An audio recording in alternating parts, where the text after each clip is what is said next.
What I'd like to know, Linda, is your theme of people are nicking money from the Honest Air boxes. Is that an uptick?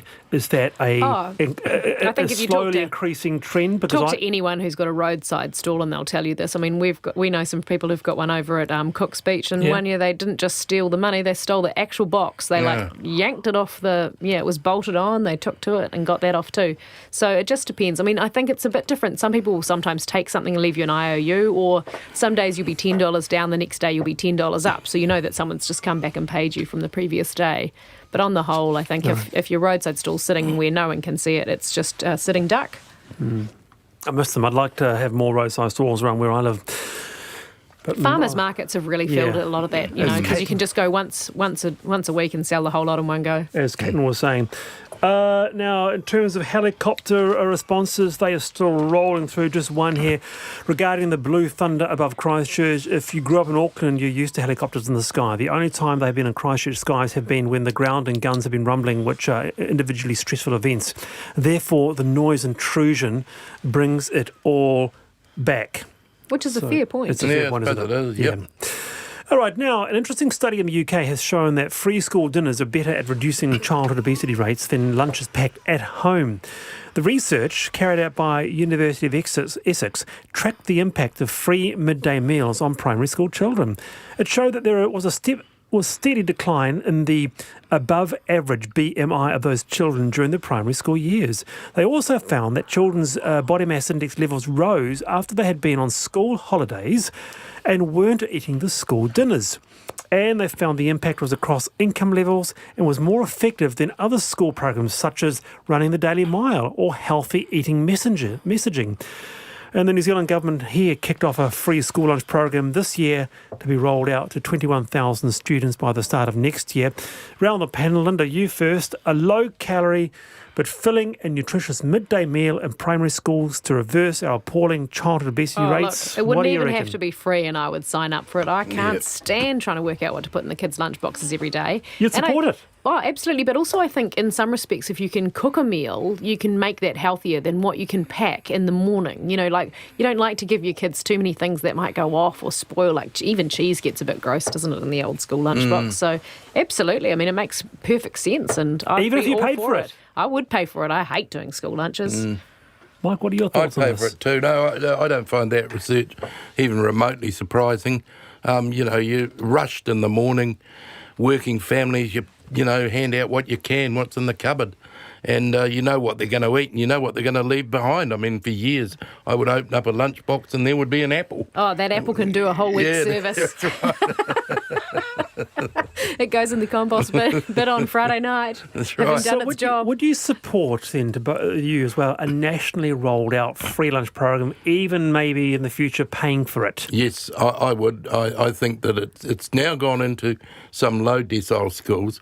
I think in the higher decile schools, people could opt into it and pay for it, and I certainly would. From a waste management point of view alone, it would be worthwhile because it's all very well and good to say use your beeswax wraps and, give your kid a carrot stick and some hummus, but lunches do generally have a lot of plastic in them and a lot of things are individually wrapped now, which they never were when we were kids. Fair point. And so every day my kids come home and half the lunch is uneaten and the other half is plastic. So I hate to confess it, I'm not doing very well on either count. Linda, Helen and Mike Williams, thank you very much for being with me on the panel this afternoon. I'm Wallace Chapman. And back tomorrow, 3:45. Till then.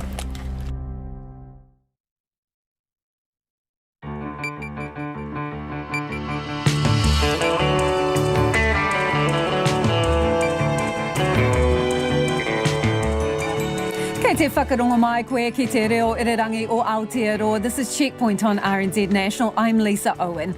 E haere nei, only 5 confirmed coronavirus cases, but it's a disease that's fully infected our economy.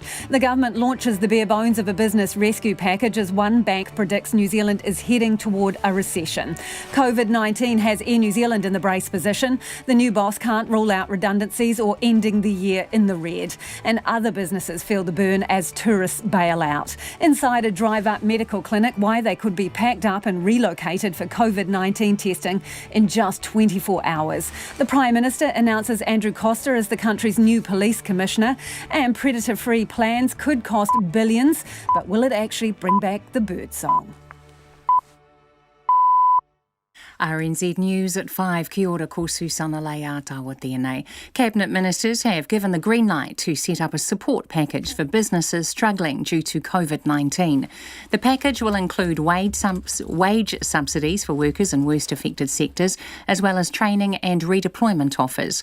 The Finance Minister Grant Robertson has told media the detail is now being worked through and a more comprehensive announcement will be made next week.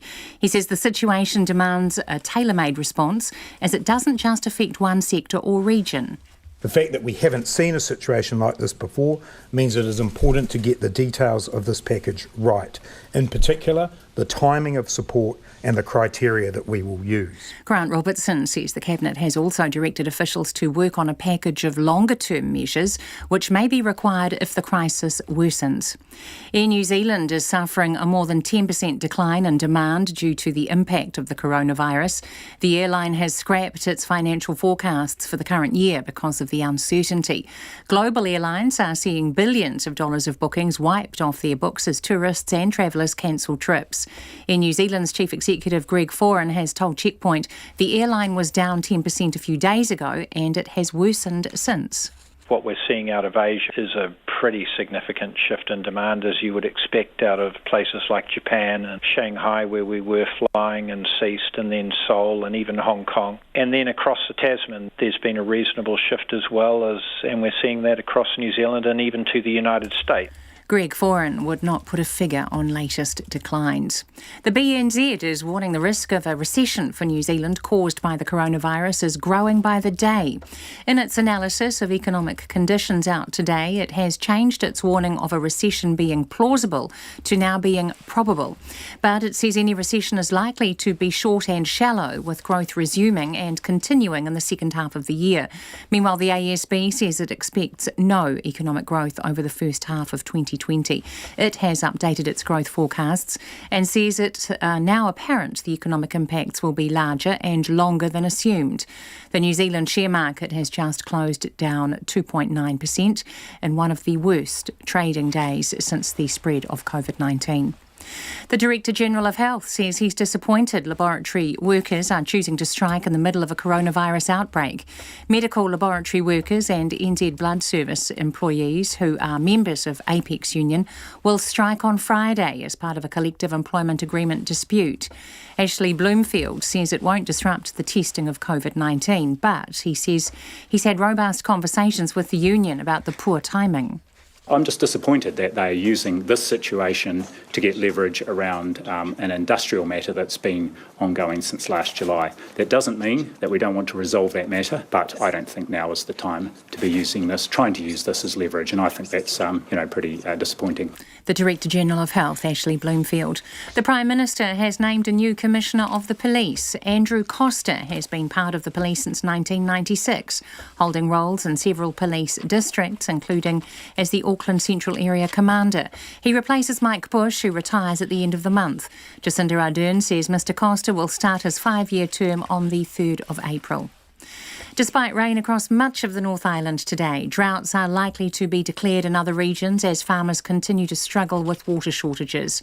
Droughts have so far been declared from Northland to the Tararua district. Agriculture Minister Damien O'Connor says the government will declare droughts in other regions as their farmers need help. We don't want to declare a drought too early.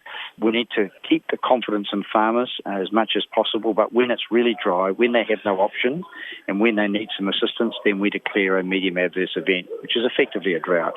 Damien O'Connor says a drought declaration opens up funding for rural support trusts. It's 5:04. The New Zealand men's sevens team have won their third title of the World Series season, beating Australia 17-14 in the final of the Vancouver tournament. The result extends their lead at the top of the standings to 11 points with 4 rounds remaining.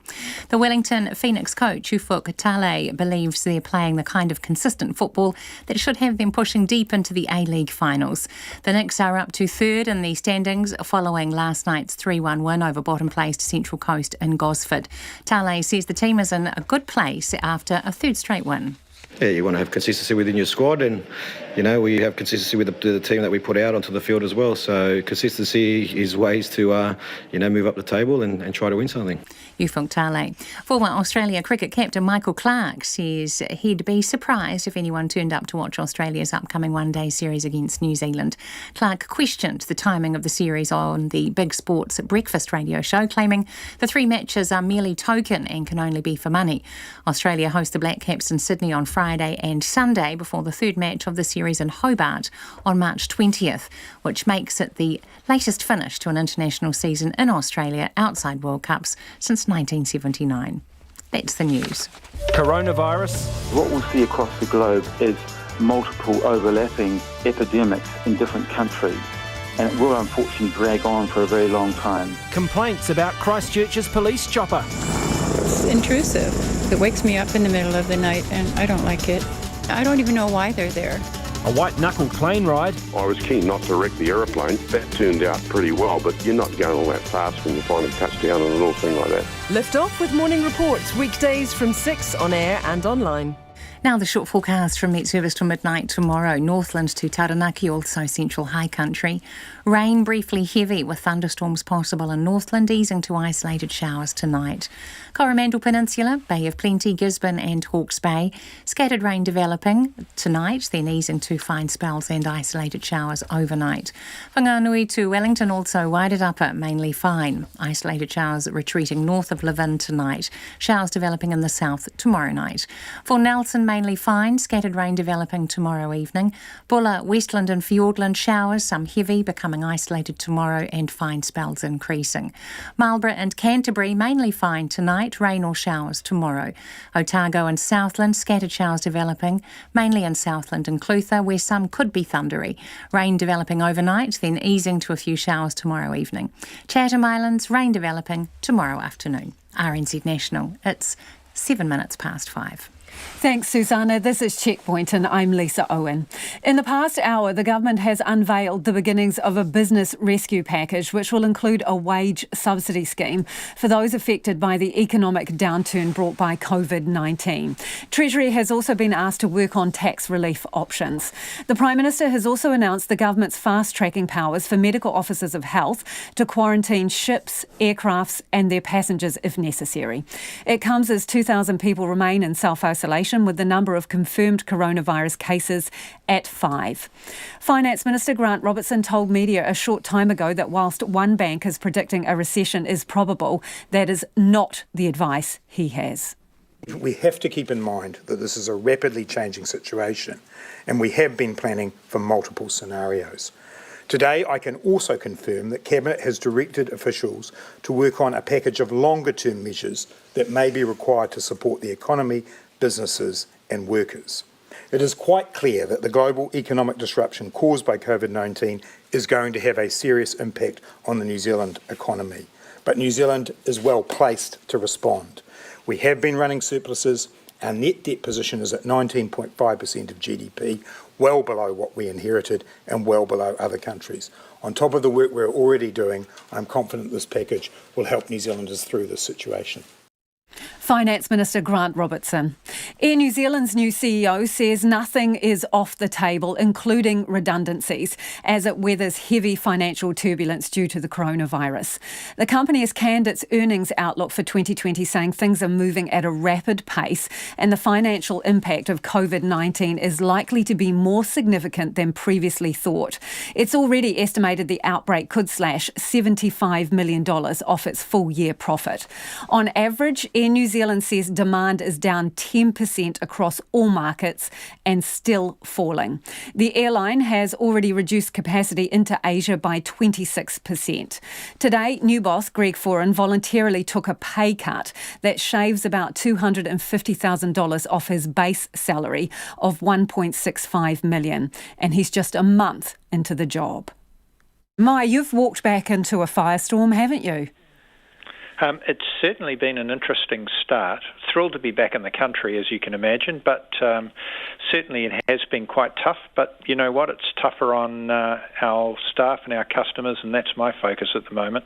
Paint me a picture. How challenging is this situation?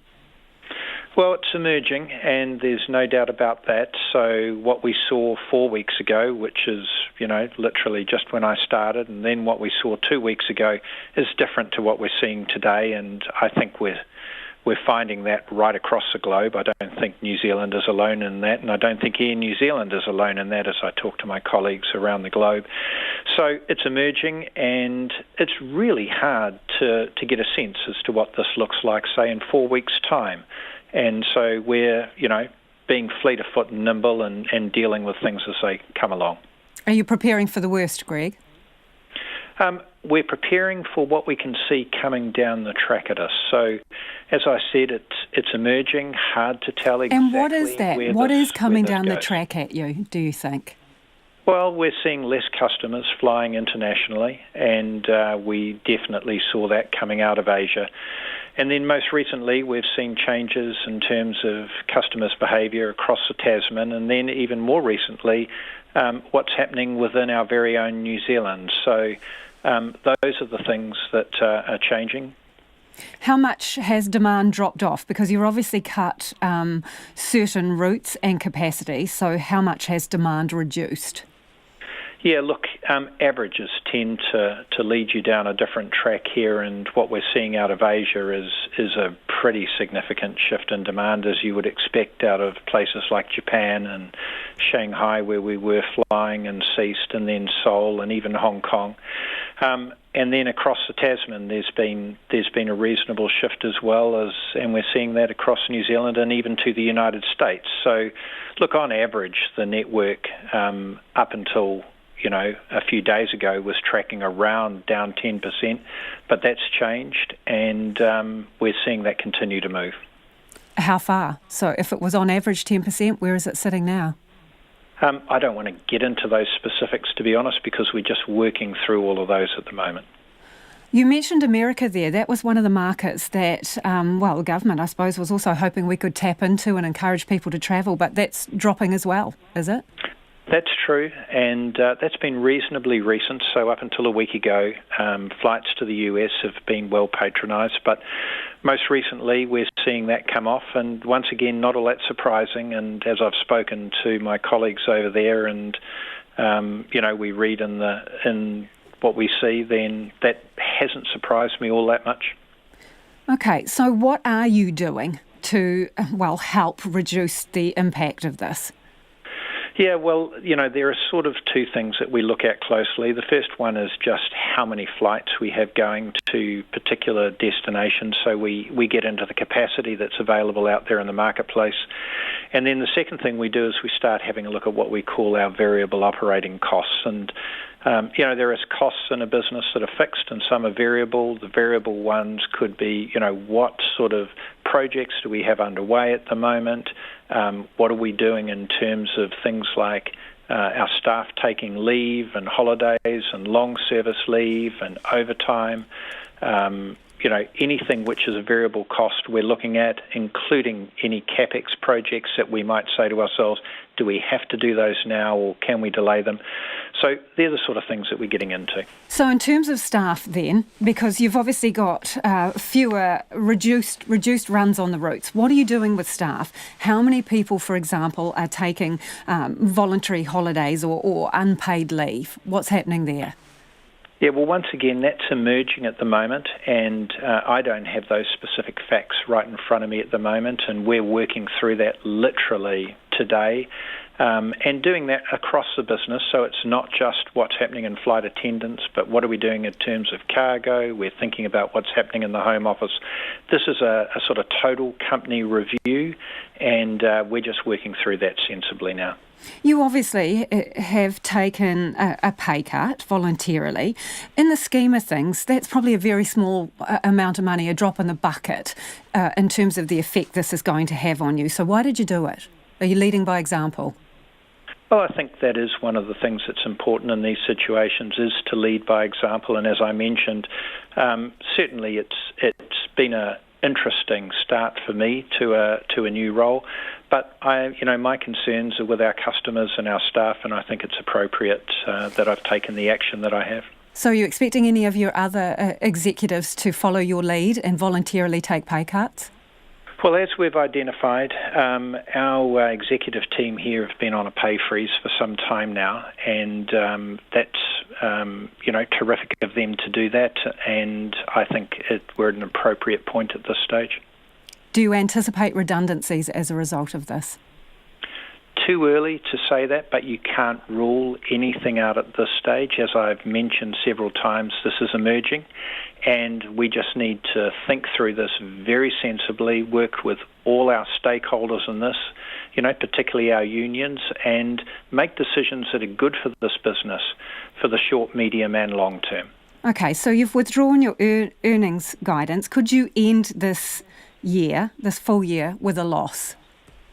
As I've mentioned, emerging, the great thing about this business but is you must be that preparing, it is resilient. It is resilient. And, we've proven that over many, many years. We have a terrific, highly qualified group of staff here that run this business. So, we'll just have to see where this runs.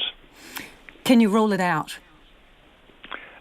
As I said, an emerging situation, we'll just deal with this, week by week and make good decisions. So you can't rule out that you may end the year with a loss?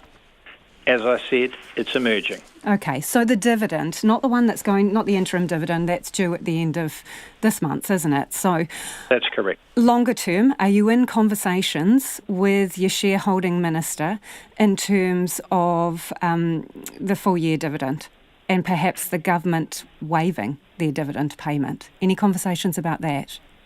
The important thing here is that we're working through a situation which is different to anything that we have faced at the moment. And as I've said several times, this is emerging, hard to predict where all this goes. I don't think that we should be ruling things out or necessarily ruling them in at this stage.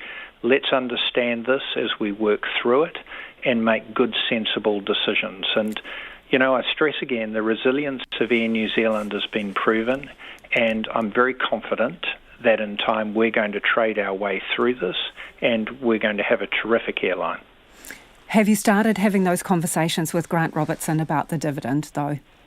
We're in constant conversation with Grant and about his team, and I've been talking to the PM and some of the PM staff about how we're tracking, and we'll continue to keep that dialogue open and going.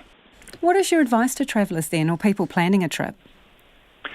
Yeah, look, I think that's an individual decision, and people will decide what they want to do, and we're seeing that play out. I myself, up until quite recently, was scheduled to go and catch up with Boeing this week, and I would not have had any issues jumping on a plane and shooting up to Seattle to meet with them. I know other people won't necessarily feel the same, so I think it's an individual decision, and people will decide what's right for them. Are you taking any special measures in terms of health and safety of crews and also cleaning planes? Yeah, one of the things which I learned when I joined the business a few weeks ago was that we actually have quite a significant medical team within Air New Zealand, including our own doctor. And so he's been very active and busy, as you would imagine, and there's been lots of communication out to all of our staff to let them know how things are going. We've got a close relationship with the Ministry of Health, which we're using, and then we're having a look at how we're cleaning planes and what materials we use and how often we do it, and as the situation emerges, we're adapting. So are you ramping that up in some way or changing what you do normally? We are, and that's once again something which we've been in discussion with over the last couple of days, and we're just pulling that together now. And that's Air New Zealand CEO Greg Foran. There have been no more confirmed cases or probable cases of COVID-19 in New Zealand, but health officials are ramping up their efforts to stamp out the virus. The Director General of Health, Ashley Bloomfield, says that includes wider testing of people who may be suspected of having it. We're at that point where we're actively case finding now, and in fact we would be moving to do wider testing of possible or probable cases, even if there wasn't necessarily a travel history or a history of exposure to a confirmed case, but if the clinical suspicion was there, recalling that we now have an increasing number of countries overseas that are reporting increasing numbers of cases. As part of that, Dr. Bloomfield says the number of tests that can actually be carried out will be boosted. This week, our laboratory testing capacity will increase substantially as Lab Plus in Auckland is scheduled to increase its capacity from 60 tests per day to as many as 750, should that be required. So combined with the other testing capacity we have in Wellington and in Christchurch and now in Dunedin, we're able to process well over 1,000 tests a day, should that be required. So far, there have been 5 confirmed cases of COVID-19 in New Zealand, along with 2 probable cases. One of those probable cases was a woman in her 70s who had been on a cruise last month aboard the Grand Princess. On her return, she was admitted to North Shore Hospital with a respiratory illness, now thought to be COVID-19, even though subsequent tests have come back negative for it. That's meant dozens of staff have had to go into isolation. But Dr Bloomfield says the Waitemata District Health Board has been able to find people to fill the gaps in its rosters. The total number of staff who have been asked to go into self-isolation is actually 54. All will need to be well before they return to work. The first staff members were exposed early in the period of her admission, and so will be coming back to work by this Wednesday, the 11th of March, and other staff will progressively return to work, if they are well, as their 14-day period since they were exposed to that probable case expires. And all staff will be back at work by Monday, the 16th of March, which is a week today. Dr Bloomfield says health officials are also looking at ways to bolster the workforce, including making it easier for retired doctors or nurses to come back to work. This is a long-haul thing, so we need to think about how might we strengthen or increase the workforce for a period of months rather than just a few days. And one of the things we've actively looked at is bringing in people who might have recently left the workforce, including through retirement. And by way of example, there are 8,000 nurses who have had a practicing certificate within the last 5 years but no longer do. So there's quite a pool of nursing staff. There are 146 GPs who had a practicing certificate in the last year but no longer do. So there are people out there, and this is one of the things we're actively working on to ensure that we could get those people back if they were willing to, of course pay them, but make sure they were registered to practice. Meanwhile, health officials have now been able to confirm there are 4 New Zealanders currently aboard the Grand Princess, which has been quarantined off the California coast. All of them are crew members. There are also 13 New Zealanders aboard the MSC Opera, another cruise ship that has been turned away from some European ports. However, Dr Bloomfield says the Ministry of Health is not aware of any of those people being unwell. Another New Zealander is on the quarantined Azara on a Nile River cruise, but again, there are no health concerns about this individual. And in the past hour, Australian health authorities have announced 2 schools in Sydney's north and northwest will be closed immediately after 3 students tested positive for COVID-19. It is 23 minutes after 5 and you're with Checkpoint on RNZ National. Let us know your thoughts on anything you've heard on the program this evening. Are you due to travel? Do you still feel comfortable travelling? What plans are you making? And if you're a small business in particular, do you need any help and what form should that take? You can text us on 2101, you can tweet us at Checkpoint RNZ or send us an email, checkpoint@rnz.co.nz. Former New Zealander of the Year, Dr Lance O'Sullivan, says he could have had mobile medical clinics ready months ago, but the Ministry of Health wouldn't listen. It comes as the government says mobile testing units for COVID-19 could be considered.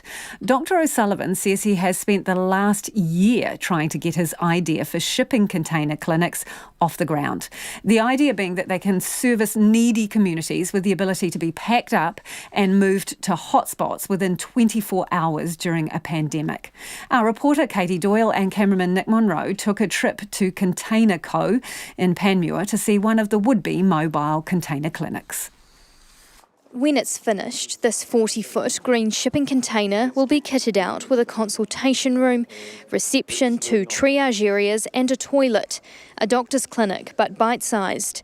It will also have a drive-through window, so people with COVID-19 or infectious diseases can be tested without leaving their car.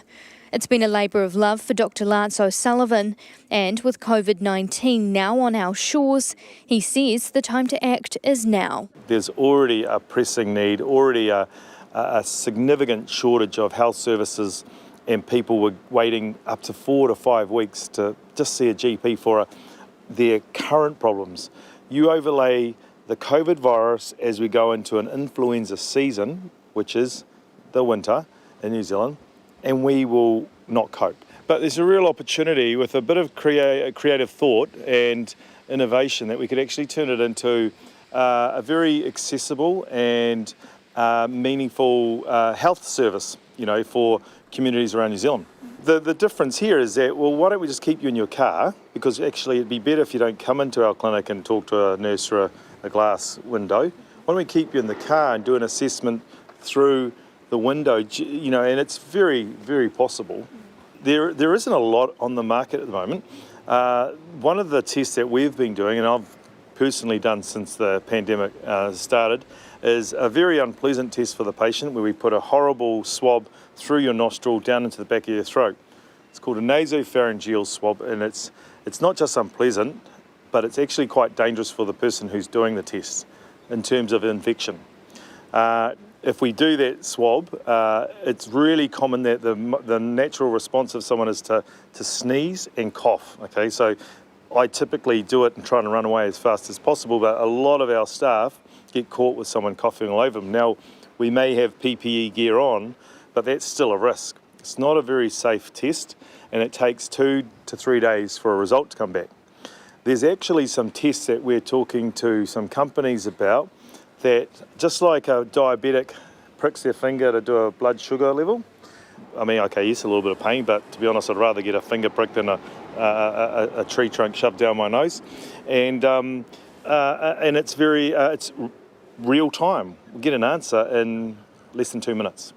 Now, that alongside smart locations and facilities is 2/3 of the answer to this pandemic. If the powers that be and the ivory towers in Wellington said, look, we think this is a good idea, we would like to have 30 to 40 constructed, and we think they should go in these different areas in New Zealand. If we find it actually just like what happened in Wuhan in China, that actually, it's the Bay of Plenty that's taken the hit. We thought it was going to be Northland, it's not. We've only got 3 centres down there, let's make it 10, it'll take 24 hours to move those, okay?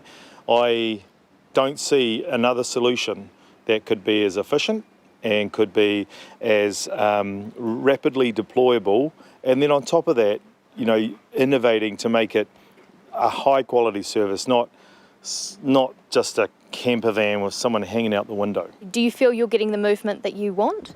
Well, when you talk about movement, I think of constipation, and I think of something like a laxative or an enema, something like that would be fantastic in parts of our health system, probably our government in general. But look, I'm making light of a serious situation. The answer is no. The movement I have been experiencing has been incredibly painful and slow. And if I saw a patient like that, it would be cruel of me not to help them.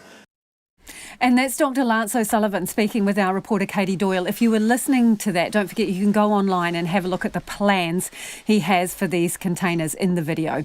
And Checkpoint wanted to ask the Director General of Health, Ashley Bloomfield, about Dr. O'Sullivan's proposal. But once again, he declined to be interviewed today on Checkpoint. A vast swathe of Italy's north is in lockdown, forcing a quarter of the country's population, 16 million people, into quarantine. The population in the Lombardy region is bigger than the city of Wuhan in China, which was locked down in a similar fashion a month and a half ago.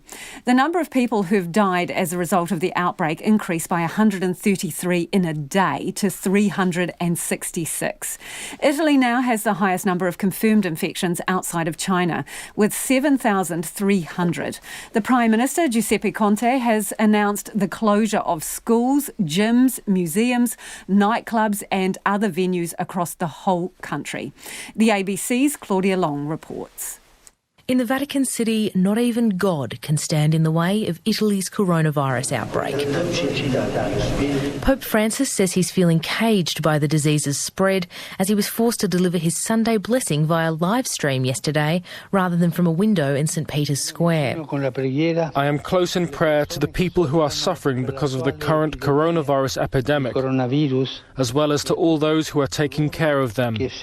His address still saw a few hundred worshippers gather in the city's main square to watch him on 4 big screens. It's an area that normally fills with thousands, with the city itself one of the most famous tourist attractions in the world. But as of today, key sites will be closed in a bid to contain the spread of the virus.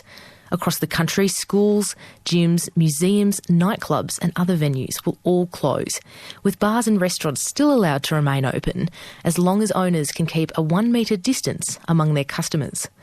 And in Rome, visitors like American tourist Jeffrey Bernstein are being left disappointed by the closures. We're very excited to come here because we heard about this very special exhibit.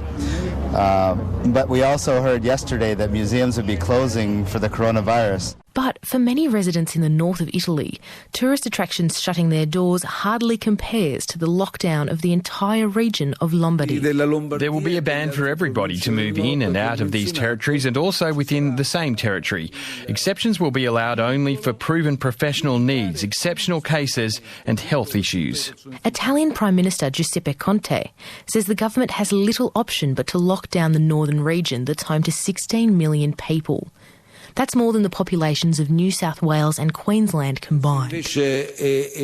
Now we have restrictive measures for a much wider area because it wasn't making any sense to seal off small red zones while the infections have spread all over Lombardy and in the provinces we listed. The lockdown of the region will leave its residents unable to go in or out of the red zone without special permission, and visitors from the south of the country will be forced to remain in the area. The lockdown encompasses major economic centres like Milan and Venice. South of the lockdown in Rome, residents like Daniela think the government is making the right decision. I surely agree this virus needs to be limited because the epidemic is spreading too quickly. So in my opinion, these measures are correct. I surely agree, even if it will create some difficulties for us because social life has changed a lot. And that was Claudia Long reporting.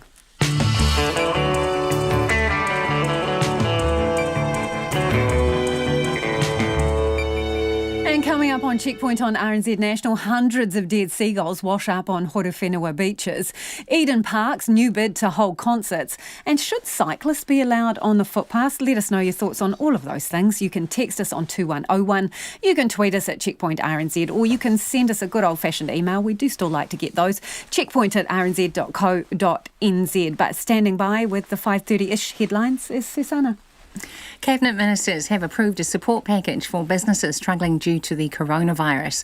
The package will include wage subsidies for workers in the worst affected sectors, as well as training and redeployment offers. Air New Zealand is suffering a more than 10% decline in demand due to the impact of COVID-19. The airline's chief executive, Greg Foran, told Checkpoint the demand was down 10% a few days ago, and it has worsened since. The New Zealand share market has had one of the worst days since the spread of the virus sparked a global health emergency. The NZX Top 50 index closed down 2.9%. Oil prices have also taken a dive, plunging 25% to levels not seen since the Gulf War. The Director General of Health says he's disappointed laboratory staff are choosing to strike in the middle of a coronavirus outbreak. Medical laboratory workers and NZ Blood Service employees will walk out on Friday as part of a collective employment agreement dispute. A police officer who says she was raped by a colleague has been accused of lying. Today the court was shown CCTV clips that show the woman and defendant touching and joking around with one another, both before and after the first alleged assault. The defence argue the incident was actually a pre-arranged hookup. Andrew Costa will replace Mike Bush as the new police commissioner next month. Mr Costa has been part of the police since 1996, holding roles in several districts. Firefighters have contained a scrub fire burning south of Christchurch. Fire and Emergency says it started shortly before 2 o'clock this afternoon on Leaston Road in Selwyn. People are being asked to avoid the area or follow the road diversions until the smoke clears. And despite rain across much of the North Island today, more regions are expected to declare an official drought as farmers continue to struggle with water shortages. Droughts have already been declared from Northland to the Tararua district. Those are the latest news headlines on RNZ National. Our next news and weather update is at 6. Thanks, Susanna. If you're just tuning in, this is Checkpoint and I'm Lisa Owen. It's time for business now. Nona Palsio joins me in the studio. Susanna was talking there in the headlines about a bit of an upsy-downsy day on the markets today. Well, it was mostly a downsy. I'm afraid I know about the upsy part. There wasn't a lot of upside to it at all. No, in fact, the New Zealand market had one of its worst days really since the emergency was announced at, I guess, January 31st. So we had a drop of 2.9%. Which, is a significant drop. Now, it's not as bad as what we saw across the Tasman, though, where their market was down as much as 6.5% this afternoon. That is a big number. It's a really big number. They've got a lot of exposure in the commodity sector, and that's a big concern. Japan was down 5.6% as well. So it's relatively speaking, we're probably not too badly off. But if you look at the bigger market, there's shockwaves every which way you look. The Asian markets really are down across the board. The ones I mentioned are where they're probably the worst hit. But oil, incredibly, has dropped 25% today. And that's because inexplicably, well, I guess there is a good reason, which I can tell you about, Saudi Arabia has decided to enter a price war with Russia, just as things are getting really awful. And that's because they tried through the OPEC nations to cap the production of oil last week. We talked about that. Yes, we did. But then mentioned that maybe it might not work out because there was some non-OPEC countries not so sure. Well, certainly, that's exactly what happened. Russia said, "Now forget it, we're not interested." So Saudi goes, "Oh, all right then, we'll just ramp up production in that case." And so that drove the price down 25%, as much as 30% earlier. Interesting. Shocking prices. And we haven't seen prices that low since the Gulf War in 1991. Now, talk of that makes me think of back to Air New Zealand, which we have been talking about during the program. So, if it was a rough day on the markets, how did they fare given their comments today? Well, they weren't too bad earlier, but then they seemed to drop, and I'm not sure exactly what caused the selling late in the day. Could have been somebody and woke up in Asia and said, "Hey, I think I need to sell my Air New Zealand shares." 5.34% down, so just over 5% down to $2.06. So that was, quite again. But then in context, what would you expect if a company comes out and says, "We have no idea how much money we might or might not make this year"? That's not a very good look, is it, for any company to say that you have no idea? You can't even speculate. Well, it's an honest answer. It's an honest answer, an incredibly for sure. honest answer. But, when you think about where things are at, it's not surprising considering the volatility we've seen. Now, one upside was really gold. It jumped to clear $1,700 an ounce. It's at one point, it had come down a little bit from there. Because people are thinking that's a sure bet. Well, it's a block of, it's a block of mineral, right? What are you going to do with it? There it is. So I suppose if you have it, it's going to be worth something one way or another. $1,700. That's quite a toppy number. In fact, that's a fresh 7-year peak. So that goes to show you how long it's been since the prices have reached those levels. Now, the dollar is another one that's quite interesting. So the U.S. dollar has taken a hammering. And that's because the market is expecting the U.S. Federal Reserve to cut interest rates by perhaps 75 basis points. That's 0.75%. Or 100 basis points, which would be a whole 1%, 1 percentage point. Yeah. These are big, big numbers. If that happened, it's not surprised the New Zealand dollar was a little bit, well, I would say it's mixed. It was only stronger against the Australian dollar, which was also really dragged down by just the whole negative attitude there towards the Australian market. So what were those numbers for the dollars? So we were... Now, where are we? Yeah, so we were trading at 62.5 US cents. So that's about a a whole cent down against... 62, you said. 62 and a half. Yeah, so okay. we were at 63 and a half. Yeah. So that's a whole cent. So that's fairly significant. But then it's steady against the Australian at 95.9 and 47.8 against the British pounds, which is about where we have been. But the US dollar, its slide was huge. It hadn't been at those levels in terms of its index and against the yen since 2016. So we're seeing some wild movements in the markets, not just here in New Zealand. In a way, we're steady here, I think. You told us the percentage drop in the market, but what was the actual final number? Okay, well, the final number was down 334 points to 11,092. That's still quite a strong number. And so, you can't really... I mean, we talked to Mark Lister from Craig's Investment Partners. He's their head of wealth research. And he said, we haven't seen a lot of bargain hunting in the market. And that's particularly because there aren't really that many bargains at this stage. The prices haven't really dropped that much. Sure, there are people buying on the dips. But overall, the market is still about, as of this morning, it was about 20% more than it was the year earlier. Yeah. So that gives some indication of where we're at. There are, of course, the cruise companies and some others in the tourism sector are certainly been much harder hit than that. And anyway, you can expect the rest of the week to look pretty rough. The U.S. futures market is, 5% down. So expect Wall Street to look pretty shabby overnight. Thanks, Nona. Nona Peltier with Our Business there, and one to keep watching. Nona will have some more on Air New Zealand tomorrow morning as well. Now, the government wants public feedback about whether to change the road rules to let people cycle on the footpath. It's one of a raft of proposed changes, including imposing speed limits on all wheeled transport using the sidewalk. But critics say allowing cyclists to whiz past pedestrians is a terrible idea, which will cause serious injuries or worse. Hamish Cardwell reports.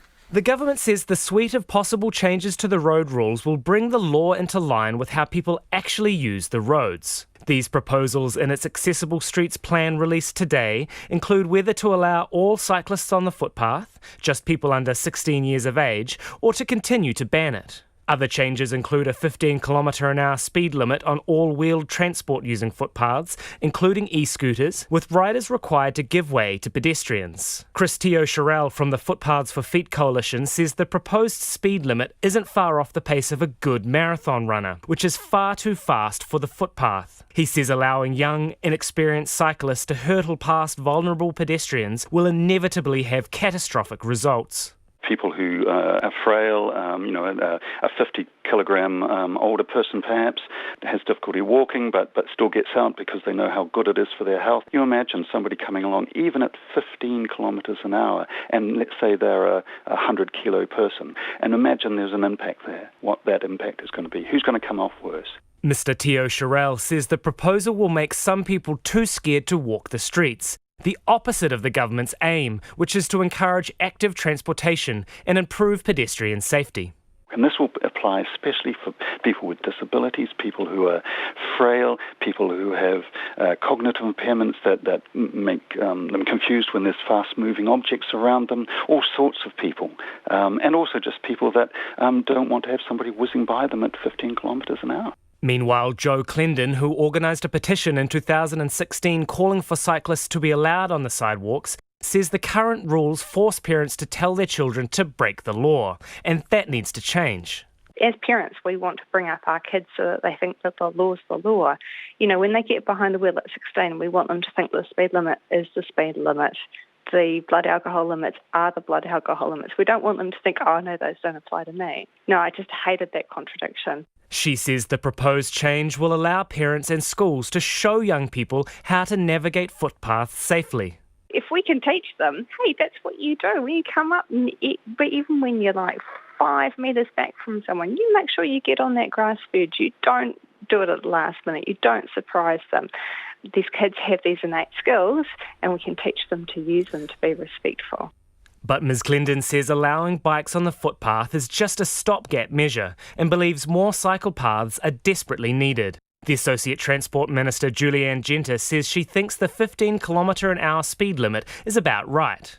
15 kilometres an hour is about running speed. It is a pace which you can stop easily and change direction. We know that children under 6 cycle at an average speed of around 10 kilometres an hour. So we didn't want to set it so low that they couldn't balance. Other changes floated in the package includes letting cyclists pass slow-moving vehicles on the left-hand side, essentially allowing them to cycle to the front of queues of cars stopped at intersections, and also to ride straight ahead out of left-turning lanes. The government also wants to impose a minimum distance vehicles must give when overtaking bikes, horses, e-scooters and other wheeled transport. E-scooters, skateboards and other transport devices would be allowed to use bike lanes, but scooters will need front and rear lights and reflectors. Public consultation runs until April the 21st. For Checkpoint, ko Hamish Cardwell, tēnei. So, what do you make of that? Let cyclists on the footpath with walkers or not? Scooters are already there. Let us know your thoughts. 21001 on the text and tweet us at Checkpoint RNZ. The email address is checkpoint@rnz.co.nz. For almost 6 years, there's been a demand for justice from the families of those who were on board MH17, the plane shot down over Ukraine. Now that process is about to start in court in Amsterdam, where Dutch prosecutors will begin an unprecedented legal process. 4 men, 3 Russians and 1 Ukrainian, will face trial for murder. Although they won't be in the court, many of the next of kin have arrived in the Dutch capital to bear witness to the proceedings. The ABC's Samantha Hawley reports. In a small riverside park not far from the Russian embassy in The Hague, families gather to silently protest.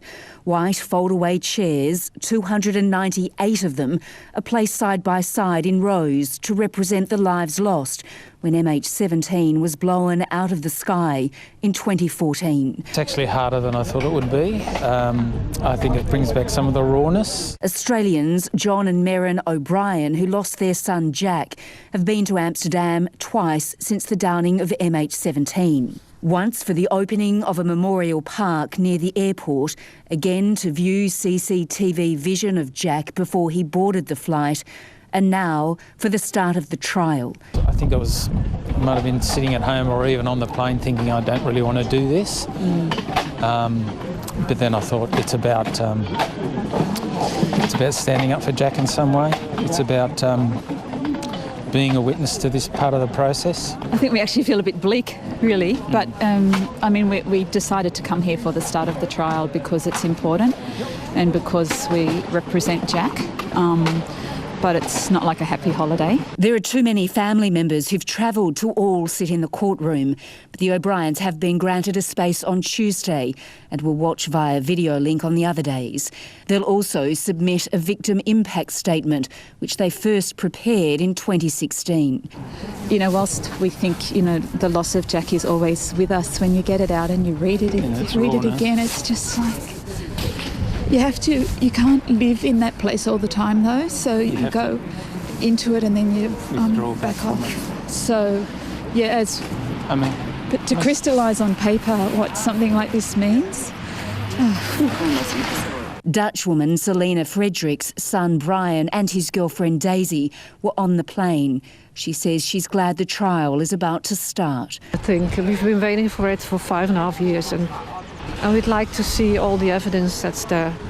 The accused, 3 Russians with links to the country's spy agency GRU and 1 Ukrainian, are accused of transferring the missile launcher used in the attack from Russian to Ukrainian soil. They're charged with 298 counts of murder, but they won't be extradited and will be tried in absentia. Samantha Hawley reporting. A fire has ripped through a refugee shelter on the Greek island of Lesbos as tensions over migrants arriving from Turkey continue. Turkey's President Recep Tayyip Erdogan has now ordered his Coast Guard to prevent migrants crossing the Aegean Sea to try to reach Greek islands, after originally giving the green light last week. The BBC's Danny Aberhard has more details. For over a week, Greece and Turkey have been locked in an acrimonious standoff since Ankara announced it would no longer prevent migrants crossing to the European Union. Greece vowed not to let the migrants in. Its Coast Guard boats have forced migrant dinghies back at sea and fired warning shots. Greece's Prime Minister says Turkey has orchestrated the crisis, using the migrants as geopolitical pawns. Turkey accuses Greece of endangering lives and violating its own and international laws on asylum. President Erdogan's move does not signal an overall change of policy. It will perhaps reduce tensions in the Aegean, but not along the two countries' land border. At the crossing near the Greek town of Kastaniyes, there have been further clashes. Turkish forces fired tear gas across the border. Groups of migrants, using bolt cutters and ropes, tried to cut through or pull down the wire fences, some throwing stones. Greek security forces responded with tear gas of their own and water cannon, spraying jets coloured with blue dye. Among the migrants are Syrians, but Greece says most of the people it's arresting come from places including Afghanistan and Pakistan. This migrant, Hakim, who's Moroccan, was among those trying to cross the border into Greece. We want a solution. We want to go to Europe. We don't want to stay here in Turkey. Turkey was kind to us. Everything here is good. The soldiers, the government, everything. But the Greeks aren't good to us. They're firing tear gas, attacking us. They won't let us get to Europe. Greece is also facing other allegations of abuse. On Friday, Turkish media broadcast footage of migrants who say they were beaten and stripped to their underwear by Greek security forces during failed attempts to cross the border. The Greek government has been approached for comment. Meanwhile, there are calls from organisations like the Red Cross and Red Crescent and the human rights group Amnesty International for the European Union to do more. These have been echoed in Germany by the junior coalition partners there, the Social Democrats. They want the country to take in more people from crowded migrant reception camps in Greece. Leaders of 7 states said it was now time to put political calculations aside and take action, especially to help children and unaccompanied young people. And that's the BBC's Danny Aberhard. It is 10 minutes away from 6. I'm Lisa Owen and you're with Checkpoint on RNZ National. A lot of you getting in touch about bicycles on the footpaths and whether we should let them cycle on the footpaths. So text us your thoughts, 2101, tweet us at Checkpoint RNZ or email checkpoint@rnz.co.nz and we'll get to some of that feedback later. The Conservation Minister has unveiled plans to make New Zealand predator-free by 2050, but admits we don't yet have the science to get there. The plan includes short-term goals like wiping out possums or mustelids from at least one city within the next 5 years. But scientists say the plan is noticeably light on detail and shy on things like gene editing technologies. Minister Eugenie Sage launched the strategy at Otari Wilton's Bush in Wellington this morning. Paloma Magoni reports. Tui lead the dawn chorus in the hills of Wellington, where bird life thrives. The government wants to see this song spread across the country, today unveiling a strategy on how to get there that's been 2 years in the making. If it works, it would see 3 groups of mammals, possums, 3 species of rats, plus stoats, ferrets and weasels, wiped out in the next 30 years. The Minister of Conservation, Eugenie Sage, says the strategy is another step in saving threatened native species. It has been estimated at billions, but it's not the cost, it's the value of doing that. We have a very high proportion of our plants, our birds, our reptiles, our insects, which are only found here in Aotearoa. So we've got an international responsibility to do this. But while it has some clear goals like wiping out a large predator from at least one city by 2025, experts say there's a need for more innovation and social change. Otago philosophy and politics professor Lisa Ellis described the goal as a moonshot and says wiping out predators would require harnessing all the tech we can. I was really disappointed that they didn't initiate a conversation about potentially using gene editing technology. But I think that conversation really ought to be starting now. The plan states we will need a breakthrough science solution by 2025, which could be used to cull one small mammal predator from the mainland. But Minister Sage says we're some way off knowing whether New Zealanders would accept gene editing as a way forward. There are no silver bullet solutions sitting on the shelf, and it requires a public conversation and the public to say that that is appropriate and acceptable in New Zealand. We need to have that conversation in the future, perhaps. The Department of Conservation's manager of Predator Free 2050, Brent Bevan, says we need to work on our defence. But he says the fact we have more than 100 predator-free islands and patches of the mainland headed towards zero predators shows we can do mass eradication. We got bits of the science, that's the whole point. So it's not like we're starting from scratch, it's just we know how to do eradications. The thing that's holding us back on the mainland is the ability to defend those sites so we don't get reinvasion. Backyard efforts continue to be voluntary, with predator control groups asking for donations for traps. Brendan Blue, an environment researcher at Auckland University, says this is not likely to attract Kiwis who struggle to make ends meet. Killing predators is unlikely to be a high priority for the substantial numbers of New Zealanders who are living below the poverty line. And it also might not make sense for renters to invest time, energy and money protecting a property they can be kicked out of in as little as 42 days. Minister Sage says the plan will draw on funding of $81 million for pest control already announced, but adds the true cost is likely to be in the billions. Time will tell how much it will really take to bring the birds back. For Checkpoint, this is Paloma Migoni. There have been rallies and marches around the world to mark International Women's Day, but not all of them have been peaceful. In Chile's capital, Santiago, and in Istanbul in Turkey, women marched in protest and were confronted by police firing tear gas. In Mexico, thousands have rallied to express their anger at rising numbers of women killed in domestic violence, despite the government's pledges to deal with the crisis. The BBC's Will Grant reports. In los últimos 2 años se han asesinado casi 8,000 mujeres. In the past 2 years, around 8,000 women have been murdered. I'd say that more than 50% were through gender-based discrimination of women. Maria de la Luz Estrada is the president of the National Citizens Observatory on Femicide, an NGO which offers legal support to victims' families. She believes the protests over femicide on International Women's Day and the subsequent national strike are evidence that the new generation of feminists in Mexico has reached a breaking point over the issue. Las mujeres y las jóvenes te dicen, no quiero tener miedo. Women and young people say, I don't want to be afraid. I want to be able to walk home safely.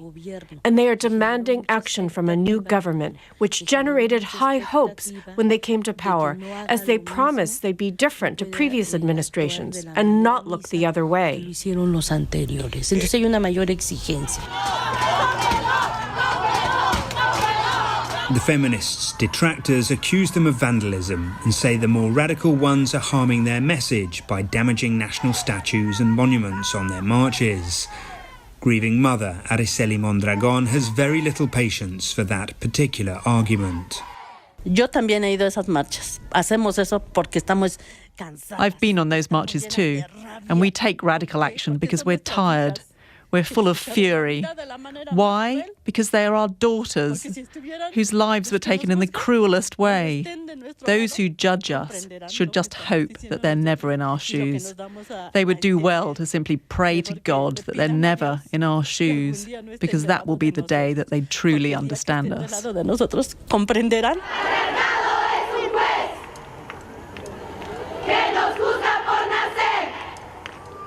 In Mexico City's Central Plaza, the Zócalo, thousands of women performed the protest chant, Un violador en tu camino, meaning a rapist in your path.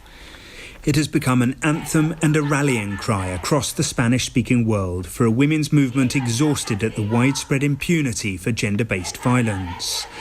As millions go on national strike in Mexico over these issues, the lyrics of the chorus may be ringing in their ears. And it wasn't my fault, nor where I was, nor how I was dressed. And that was Will Grant reporting. Let's get to some of your feedback now, because there is an awful lot of it. This is on the subject of the government wanting feedback about whether to change the road rules to let people to cycle on the footpath. Man, do you feel strongly about this? Joan has been listening in Seattle. Hi, Joan.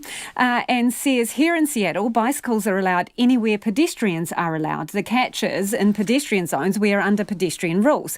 This is rational. There is no upper speed limit defined, yet common sense prevails and bikers generally behave sensibly, says Joan. Rose says footpaths are for feet and the mobility impaired. Keep bikes and scooters off unless ridden by small children. However, this person says yes to cyclists on the footpath. It works in Japan, but bells are essential along with education and manners. Heather says, I'm not in favour of cycles on the footpath. I'm a bit shaky on my feet, says Heather, but like to walk. It's a footpath, not a cycle path, says Heather. Another person says, won't walk the tracks now as have had too many frights with bicycles coming out of nowhere. But Scott, on the other hand, says, if you compare the potential harm of a cyclist hitting a pedestrian versus the potential harm of a 1,000-kilo car hitting a cyclist, the answer is obvious. Not sure of the logic there, Scott. Are we saying it's okay? You'd rather risk a cyclist hitting a pedestrian than a cyclist being hit by a car? Anyway, someone else, Joe, says, no to cycles on the footpath. Nearly got wiped out by a kid on a bike as I rounded a corner in my wheelchair. He had to swerve to miss me. Someone else says, yes, let them on tracks, but as they have overseas, all bicycles should have and use a bell. Well, that's something a few people are saying. In Wanaka, this person says there are a lot of senior citizens. David says no to cyclists on footpaths, which is actually the law in place now, but is ignored and not enforced. And David says they are footpaths, the foot part of that, in all capital letters. Thanks for getting in touch, David. And this person says cyclists should be allowed on footpaths with the share with care attitude. RNZ News at 6. Kia ora, ko Susana Leata tēnei.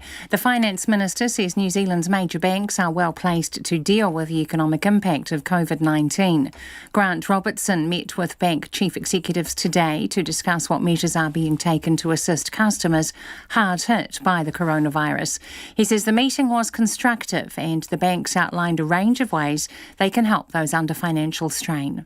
These include reducing or suspending principal payments on loans and temporarily moving to interest-only repayments, helping with restructuring business loans, providing access to short-term funding and referring individual customers to budgeting services. Grant Robertson says he told the banks to be proactive in reaching out to customers to ensure potential issues are addressed sooner than later.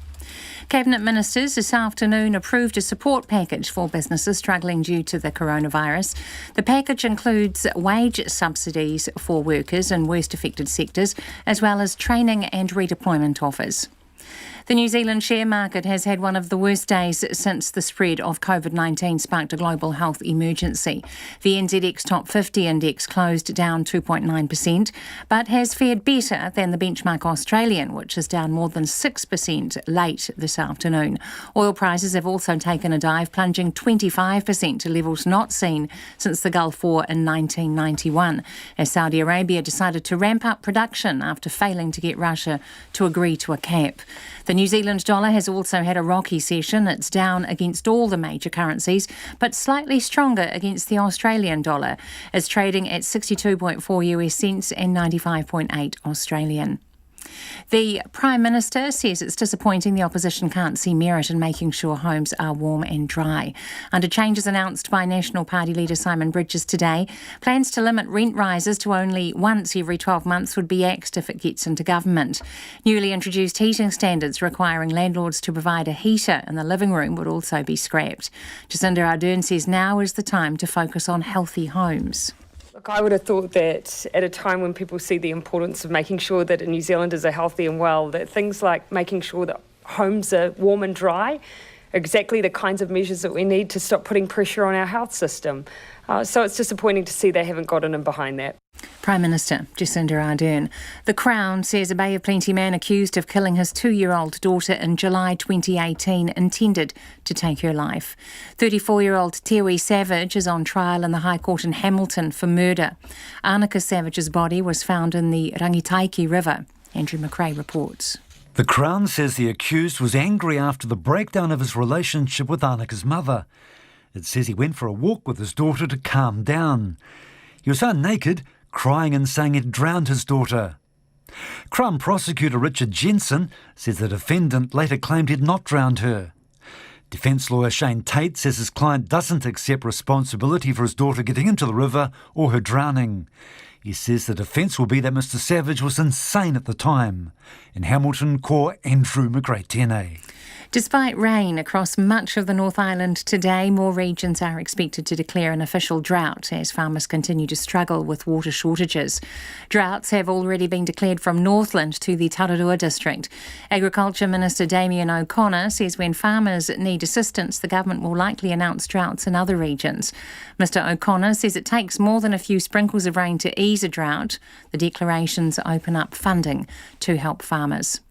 Firefighters have contained a scrub fire burning south of Christchurch. Fire and Emergency says it started shortly before 2 this afternoon on Leaston Road in Selwyn. Flames spread from a car fire and came close to a church before it was brought under control. 9 fire crews are still there putting out the flames. It's 4 minutes past 6. The Crusaders fullback David Havili will be unavailable for several weeks after having emergency bowel surgery. Havili, who played 3 tests for the All Blacks in 2017, had surgery on Friday after experiencing discomfort caused by a serious infection. The Crusaders say the 25-year-old is recovering well. Meanwhile, the New Zealand men's sevens team have won their 3rd title of the World Series season. They've held on to beat Australia 17-14 in the final of the Vancouver tournament. The result extends their lead at the top of the standings to 11 points with 4 rounds remaining. The New Zealand heavyweight boxer David Nyaka is dedicating his Tokyo Olympic qualification to his grandfather, who died last week. The 2-time Commonwealth Games champion booked his spot after winning his quarter-final bout at the Asia-Oceania Olympic qualifiers in Jordan. The 2nd seed will next face the 3rd seed from Uzbekistan for a place in the final. Nyaka missed out on a qualification for the 2016 Olympics. It's been 10 years, man. 10 years in the sport for this dream. It means the world to me. I'd like to give this to my granddad. He passed away this week. So this one's for him. David Nyaka is New Zealand's first male boxer to qualify for an Olympics in 16 years. That's the news. Tonight on Nights, a window on the world which remembers the song Winds of Change, a hit for the German band Scorpions, which came to be associated with the fall of the Berlin Wall and the end of the Cold War. And another example of bad krautrock. Vinnie Wiley checks out sport from a Pacific point of view. And Marilyn Jessen, co-author of My Mini Could Tow That, a celebration of teardrops and other miniature caravans. On Nights, on the road again after the news at 7 on RNZ National. Now the short forecast from Met Service to midnight tomorrow. Northland to Taranaki, also central high country. Rain, briefly heavy with thunderstorms possible in Northland, easing to isolated showers tonight. Coromandel Peninsula, Bay of Plenty, Gisborne and Hawke's Bay, scattered rain developing, then easing to fine spells and isolated showers overnight. Whanganui to Wellington also wided upper, mainly fine. Isolated showers retreating north of Levin tonight. Showers developing in the south tomorrow night. For Nelson, mainly fine. Scattered rain developing tomorrow evening. Bulla, Westland and Fiordland showers, some heavy, becoming isolated tomorrow and fine spells increasing. Marlborough and Canterbury mainly fine, rain or showers tomorrow.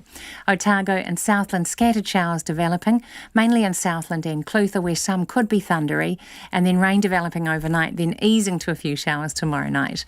Chatham Islands rain developing tomorrow afternoon. RNZ National, it's 7 minutes past 6. Thanks, Susanna. Welcome. This is Checkpoint and I'm Lisa Owen. Targeted wage subsidies are on the cards as the government looks to bolster the economy in the face of the fallout from COVID-19. BNZ has warned New Zealand's risk of a recession is building by the day, upping its warning from plausible to probable, while ASB is expecting no economic growth over the first half of 2020. But the Finance Minister, Grant Robertson, announced today that the government is working out the details of a business continuity package to support businesses and workers through a downturn. Our reporter Sarah Robson has the story.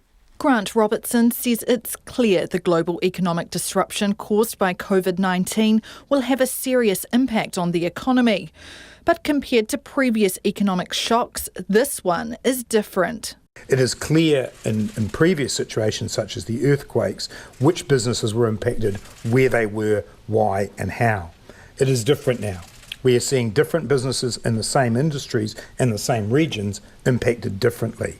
This requires a tailor-made response. He says the country is well placed to weather the storm, but the government is now thrashing out the details of a business continuity package to help those most adversely impacted. The package includes a targeted wage subsidy scheme for workers in the most adversely affected sectors, training and redeployment options for affected employees, and working with banks on the potential for future working capital support for companies that face temporary credit constraints. In addition, Grant Robertson says officials are looking at ways to ease the tax burden for businesses, including greater flexibility on payments and targeted relief to help keep people in jobs. Government departments have also been instructed to pay their bills within 10 days to help businesses maintain cash flows. The Chief Executive of Business New Zealand, Kirk Hope, says it's good news for businesses, especially those already hit hard. It's comforting, I think, for businesses around the country who are doing it hard to hear that there are options, going to be options available for them. I'm really pleased that the government picked up our idea of paying their suppliers as quickly as possible, because that's something that doesn't cost them anything more, if you like. The president of the Forest Owners Association, Peter Weir, says any help is good news, but the government is right that it needs to be tailor-made. What we don't want is a subsidised scheme to have more trees felled and logged because the markets are grossly oversupplied. That said, reallocating some resources to build roads, to have new forests ready to harvest at some date in the future, sounds like a sensible solution. Grant Robertson expects to announce more details about the business continuity package next week. But National's finance spokesperson Paul Goldsmith says more urgency is required and businesses need tangible support now. Meanwhile, Mr Robertson met with the chief executives of the country's major banks to discuss their response to COVID-19. He says they set out a range of potential options for supporting customers. Reducing or suspending principal payments on loans and temporarily moving to interest-only repayments. Helping with restructuring business loans. Consolidating loans to help make repayments more manageable. Providing access to short-term funding, and referring individual customers to budgeting services. Grant Robertson says he told the banks they need to be proactive in getting in touch with customers to make sure potential problems are addressed sooner rather than later. Cabinet also confirmed today that the 1 or 2 week stand-down period for people who lose their jobs because of COVID-19 and apply for a benefit will be removed. That will come into effect from March the 23rd and be in place for 8 months.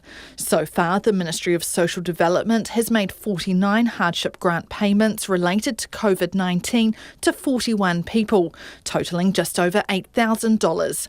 Mō te hōtaka o te ahi, ko Sarah Robson, aho. Airlines, accommodation providers and travel companies are all feeling the pain of the COVID-19 coronavirus.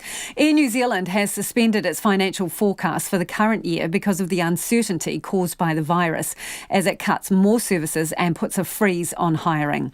Travellers have been on a cancelling spree as many choose to scrap their travel plans until the outbreak is over. CNN's Richard Quest reports on the impact on the industry. The travel industry has faced shocks before. However, this is on a different level. The last time we've seen anything close to this was post 9/11. Hotels, airlines, tourist attractions are all feeling the pain as the public, worried about the virus, cancels vacations and business trips. United Airlines is reducing its North American flights by 10%. JetBlue, 5%. The German airline group Lufthansa is planning to cut capacity by up to 50% after drastic declines in bookings. One industry estimates airlines could lose a staggering $113 billion because of the crisis. And those who are still travelling are taking precautions. I think everybody's pretty nervous about it. A lot of people have masks on. Yeah, I have my hand sanitizer, I have my Lysol. I'm wiping down. I'm trying not to use the bathroom. I'm trying not to buy anything to drink here or anything. Following the coronavirus outbreak on the Diamond Princess cruise ships that led to the deaths of at least 6 passengers, cruise lines are facing cancellations and sharp reductions in new bookings. Now the same cruise lines facing another outbreak on board the Grand Princess. The ship is sitting off the coast of California after a passenger from a previous cruise became ill and died. Shares in Carnival, Norwegian and Royal Caribbean are all down roughly 40% since the Diamond Princess incident. All told, more than $25 billion has been wiped off their combined market value. We are adjusting itineraries, minimizing risk to the extent possible, and even repurposing ships. There's 2, for example, that are doing humanitarian missions just to use that capacity. If people aren't travelling, it means they aren't staying at hotels, dining out, attending conferences.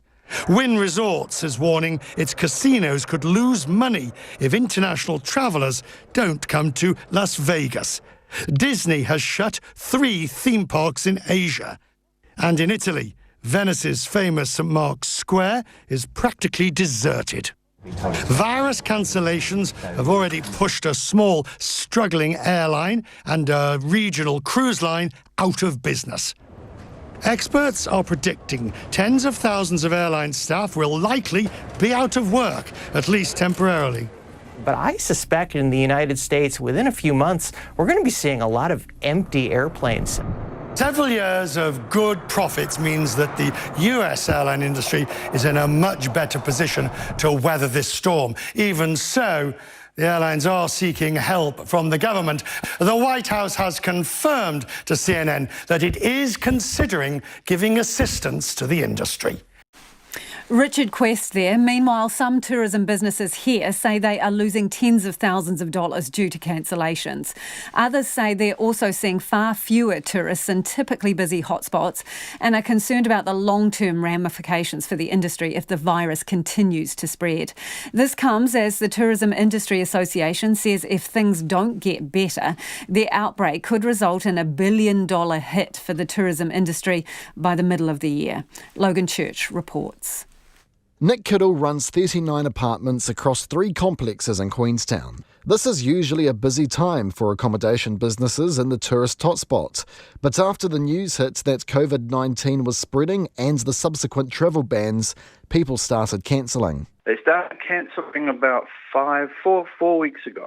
We've traced 47 cancellations up until a day or so ago, and they have cost us around about $50,000. But that's just in one of our 3 complexes, and we haven't had the data to trace the impacts on the other 2 complexes. Nick also employs 9 permanent and casual staff as well as other subcontractors. And he's concerned there might not be enough work for them going forward. The challenge is finding enough work to keep going, and as we fail to attract custom to, stay over in Queenstown, the teams that support those layovers basically don't have any more work to do. So we're going to have to try and manage some of them off into vacations, and some of them are going to just have to face shorter hours, and then some of them, unfortunately, may not be able to come to work at all for periods of time. So clearly that's going to impact the employment environment here in Queenstown. It won't just be our business, but it will roll on through to a number of others, I'd imagine. Further north in Tekapo, Andy Murray of Tekapo Springs says business is still ticking along, but he says an obvious drop in tourist numbers in the township has been widely felt by other operators. On the ground in Lake Tekapo itself, normally when you'd expect to see a lot of Chinese around, they're not there for obvious reasons with the borders being closed. And the same as the feeling throughout the Mackenzie region. And as I referred to, there's some businesses out there that, are really hurting. Chris Riley of Eco Wanaka Adventures has fortunately had only a few cancellations because of travel restrictions. But he is keeping a close eye on what happens going forward. The next few months will be the interesting ones, and going into next summer, how it's being controlled is the key to it. It could be feast or famine, it could be literally famine. New Zealand's tourism will be affected, and it has been already, but it may be just a tip of the iceberg, or it might just be a storm in a teacup. Meanwhile, Chris Roberts of Tourism Industry Aotearoa has been keeping close tabs on how his industry is coping. He says operators are nervous as bookings dry up. Certainly 50% or more lower numbers of bookings is quite common. Some businesses are reporting they're having more cancellations than actual bookings. So their numbers are actually going backwards from where they started at the beginning of the year. So it is quite severe and quite worrying for a business owner looking at their forward book and just seeing very few bookings in there. And Chris says many operators are now facing a difficult winter. We're now starting to see the impact spread to other markets, and this could easily, by the middle of this year, be a $1 billion hit on the New Zealand tourism industry. For Checkpoint, Logan Church. And a number of you have been getting in touch around coronavirus, so let's get to your feedback. Mary has written us a message. It's not for the faint-hearted. She says, Kia ora, Lisa. On a flight from Wellington to Auckland yesterday, my friend had to ask a flight attendant to clean the grubby tray and the back of the seat in front of her. The attendant's attitude was somewhat indignant. I also had to brush white flakes off my seat. Goodness me, Mary, I wonder what that was. Flaky skin? Biscuit crumbs? Ugh, doesn't bear thinking about. Mary says extra cleaning is clearly not happening. Someone else says, I think it's a good idea for the Ministry of Health and the New Zealand Government to limit large gatherings, as Italy has ended up doing now. COVID-19 is not about business. Mainly it's about stopping the spread of the virus. Yes, this affects the economy, but we should not have let the Round the Bays go ahead. That's the running race in Auckland. At the end of World War I, this person says, celebrations in Auckland spread Spanish flu. We should learn from Europe, Italy and France. Stop large gatherings now so our hospitals do not get swamped to breaking point. And Alex says... Alex says arrived back at Auckland Airport yesterday morning, flew from Paris, couldn't use the smart gates as they were limited to only those arriving from Australia and the US. Both those countries have the virus. Can't understand the reasoning behind treating people arriving from those countries. Should be a travel ban on those coming from Italy, says Alex. Thanks for your feedback. It is 6:20 and you are of course listening to Checkpoint on RNZ National. A wildlife veterinarian says he strongly suspects that hundreds of gulls found dead on beaches in Horowhenua were poisoned. Scores of dead black-backed gulls have been found on beaches from the Kapiti coast through to Manawatu since Friday, and locals have described the scene as devastating, with birds quite literally falling out of the sky. Hamish Cardwell filed this report. Beverly Dowling says the scene on the beach on Friday north of Otaki was absolute carnage. Hundreds of dead and dying birds blanketed the shore between Waikawa and Kuku beaches. Ms Dowling, who lives nearby, says it was gut-wrenching. I have never seen such devastation. I've never seen anything like it. And it was vast. Just everywhere you went, there was dead birds. Claire Thornton from animal welfare group Hūhā in Otaki says she and a team rushed to the scene and saw birds tumbling from the sky. They were gasping for breath. They were suffering, and it was horrible to see. One actually just flew in front of me and sort of landed and spread its wings out and head planted into his beak into the sand, and they're just dropping. Brett Gartrell from Massey University's Wildlife Hospital says it's highly likely the birds have been poisoned, but it is too soon to tell if it's been done deliberately. He was in charge of the Wildlife Hospital on the weekend, and of the 20 birds brought to them, all but 2 have died. These are adult birds in good body condition dying very suddenly. So we know it's not a starvation event. We know that it's not a disease event based on the signs that we've seen so far. So we are thinking about a toxin of some kind, but as I say, we can't be sure whether this is a natural toxin that's occurred in the environment or whether this in fact has been caused by some humans. Professor Gartrell says post-mortems of the birds have begun, but it could take weeks for tests to confirm what's killed the birds. He says based on the symptoms the birds displayed before they died, the most likely explanation is poison by a commonly used over-the-counter pest control poison called alpha-chlorelose, which is a sedative anaesthetic type of poison, and that would explain the very low and erratic heart rates and the muscle weakness and collapse that we saw. Claire Thornton of Hūhā describes how the poison takes effect. It's not an instant death, it's actually a sedation-type poison. And what that does is they die of the cold, and of course they drown if they're flying over water, because they literally just drop out of the sky. The gulls are one of the few native bird species that are not protected and can be culled by private landowners without any requirement to notify the Department of Conservation. The Department of Conservation and the local and regional councils all say they're not doing any gull culling or pest control in the region that could affect the birds, and aren't aware of anyone else doing any either. Ms. Dowling says she's heard from multiple people of vehicles driving onto the beach in the dead of night in the past couple of days. She says someone she knows had a scary encounter with someone on the beach this morning. The person who found the bait bags this morning, they found 2 of them, and a car came over the ridge and a man charged out of the car and literally snatched one of the bait bags off them, demanding that belonged to him, and was very threatening. So there's clearly something going on, but we don't know what or who. DOC says it's working with other agencies, including the Regional and District Council and Ministry for Primary Industries, as it tries to figure out what's happened. For Checkpoint, ko Hamish Cardwell-Aho. And if you were listening to that story on your radio or on the drive home, Hamish's video piece will go up online and on our webpage. Just a warning, some of the pictures there of the gulls could be distressing.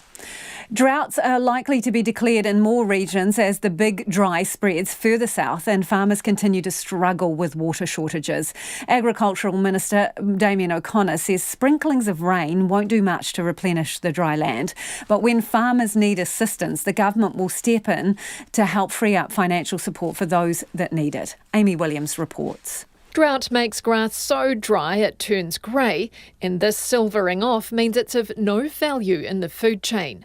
Farmers caught up in the big dry have had to feed out livestock with supplements they were saving for winter, while others are drying off dairy cows and many freezing works are at capacity.